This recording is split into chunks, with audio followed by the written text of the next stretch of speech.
C'est l'heure de la revue de la presse et des médias israéliens ce matin sur Studio Kalita, relayé sur les ondes des radios juives parisiennes. Les quotidiens continuent ce matin à parler de la confrontation directe qui s'est amplifiée hier entre le ministre de la Justice Amir Ohana et le conseiller juridique du gouvernement Avichai Mendelblit. Nous allons y revenir, mais ce matin nous allons commencer cette revue de la presse en mentionnant la disparition hier soir d'une grande dame de la politique israélienne, lorsque la politique israélienne comptait dans ses rangs de véritables idéalistes, incapables de faire le moindre compromis avec leur idéologie. Cette dame qui nous a quittés hier soir à l'âge de 93 ans, ou 94 ans moins une semaine, eh bien c'est Géoula Cohen. La mort d'une combattante, titre ce matin le Yediot Aharonot, car effectivement Géoula Cohen était une combattante. Très jeune, à 17 ans, elle avait rejoint les rangs du groupe Stern et était devenue responsable de sa radio pirate avant d'être capturée par les Britanniques et d'être condamnée à 7 années de prison. Une prison dont elle réussira à s'évader. Par la suite, elle avait rejoint les rangs du Kherut de Menachem Begin, puis du Likoud et était devenue députée avant de claquer la porte du parti après la signature par Menachem Begin des accords de paix de Camp David avec l'Égypte. Elle avait alors créé le parti Tria Renaissance qui se situait à la droite du Likoud, comme le décrivent donc l'ensemble des quotidiens israéliens et des sites d'information ce matin. Géoula Cohen était une combattante idéologique qui animait considérablement les débats parlementaires à la Knesset. On se souvient entre autres de la manière dont elle avait déchiré publiquement le document renfermant les accords de Camp David. Elle a été députée au total pendant 18 ans. Même à l'extérieur du Parlement et en particulier sur les médias, Géoula Cohen défendait avec force et passion ce que l'on appelait le Grand Israël, ainsi que le développement des implantations juives en Judée et Samarie, et s'était évidemment opposée farouchement à l'expulsion des habitants du Gush Katif en 2005. En 2003, elle s'est vue décerner le prix d'Israël pour l'ensemble de son action en faveur de l'État d'Israël, et lors des cérémonies du 66e anniversaire de l'indépendance d'Israël, elle avait allumé l'un des 12 flambeaux sur le mont Herzl. Son fils, il faut le souligner, n'est autre que le député Likoud Tzachi Hanegbi. Les quotidiens ont eu juste le temps d'annoncer la nouvelle de sa disparition avant de boucler leur édition, mais ce matin, tous les sites d'information rendent un hommage appuyé à cette passionnariat de la vie politique en Israël et citent plusieurs réactions à son décès. Le président de l'État, Reuven Rivlin, a déclaré hier tard dans la soirée « Le feu brûlant de Géoula Cohen s'est éteint cette nuit ». Quant à Binyamin Netanyahou, il a affirmé « Nous nous souviendrons toujours de son action immense en faveur de la liberté d'Israël et de son amour indéfectible pour la terre d'Israël ». Le député Likoud Gidon Sa'ar a déclaré « Géoula Cohen était une figure de proue de l'histoire d'Israël. Elle a combattu et a rêvé durant toute sa vie de la renaissance du peuple juif sur sa terre ». Le président du Parti travailliste Amir Peretz a déclaré « Géoula Cohen était une adversaire idéologique, mais je l'admirais pour sa détermination à défendre ses idées ». Fin de citation. Après avoir rendu ainsi hommage à Géoula Cohen, la vie politique, mais également la vie juridique qui s'imbrique plus que jamais, reprennent le devant ce matin dans la presse israélienne, avec en particulier l'étonnante cérémonie d'adieu hier à Shai Nitzan, le procureur de l'État sortant, qui a quitté le parquet dans une période d'effervescence sans précédent. En effet, tous les journaux soulignent que lors de cette cérémonie, la remplaçante de Shai Nitzan, nommée par le ministre de la Justice Amir Ohana, il s'agit de la juriste Orly Ben-Ari Ginsberg, devait être installée officiellement dans ses fonctions et prendre la parole.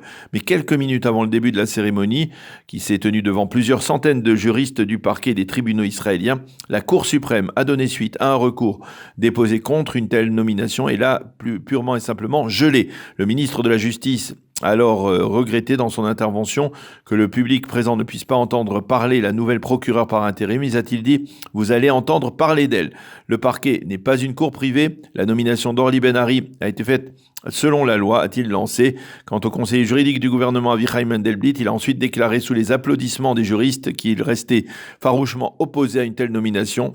Pas sur le plan personnel, a-t-il dit, mais sur le plan de la procédure. Bref, le bras de fer entre les deux hommes s'intensifie et face à ce bras de fer juridique, eh bien, le juriste Pinchas Marinsky écrit ce matin dans le Israël Hayom que la Cour suprême se doit, en cette période trouble, de montrer qu'elle fait justice de la manière la plus équitable qui soit, et si elle veut bénéficier, bien entendu, et continuer à bénéficier de la confiance du peuple. Quant à Akiva Bigman, toujours dans le Israël Hayom, il affirme que les juristes et les politiques jouent actuellement avec le feu.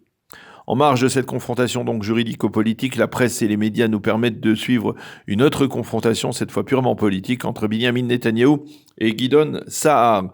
en perspective des élections primaires pour la présidence du Likoud qui se tiendront dans une semaine, le 26 décembre.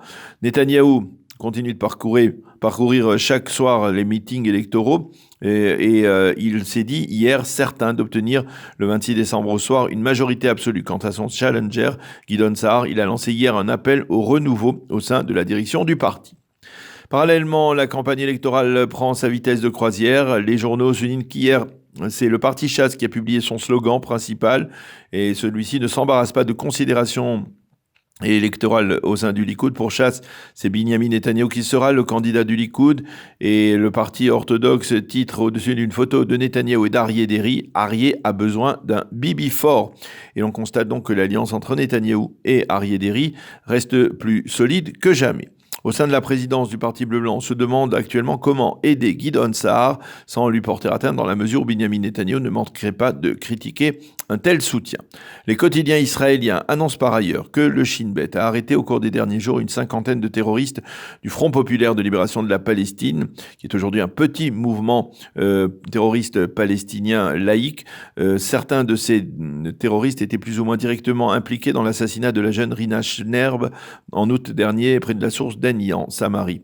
L'une des complices, Halda Gérard, est considérée par la communauté internationale comme, je cite, une militante des droits de l'homme. Elle était considérée comme la responsable du mouvement terroriste en Judée et Samarie. Elle a été donc arrêtée par les forces du Shin Bet. Et puis, le Maariv se fait l'écho ce matin de la tension diplomatique grandissante entre Israël et la Russie. Hier, 46 Israéliens ont été interpellés à l'aéroport international de Moscou et interrogés par la police moscovite sans aucune raison valable. Ce développement est intervenu après qu'en début de semaine, plusieurs hommes d'affaires israéliens aient également été arrêtés et interrogés pendant 8 heures à l'aéroport de Moscou avant d'être sommés de rentrer en Israël. Lorsque les Israéliens ont essayé de comprendre les raisons d'une telle conduite, les autorités russes leur ont affirmé que plus de 5000 citoyens russes avaient été également interpellés dans ce même type de circonstances à leur arrivée à l'aéroport Ben Gurion durant l'année 2019. Une rencontre entre représentants officiels israéliens et russes doit se tenir aujourd'hui pour tenter d'apaiser cette tension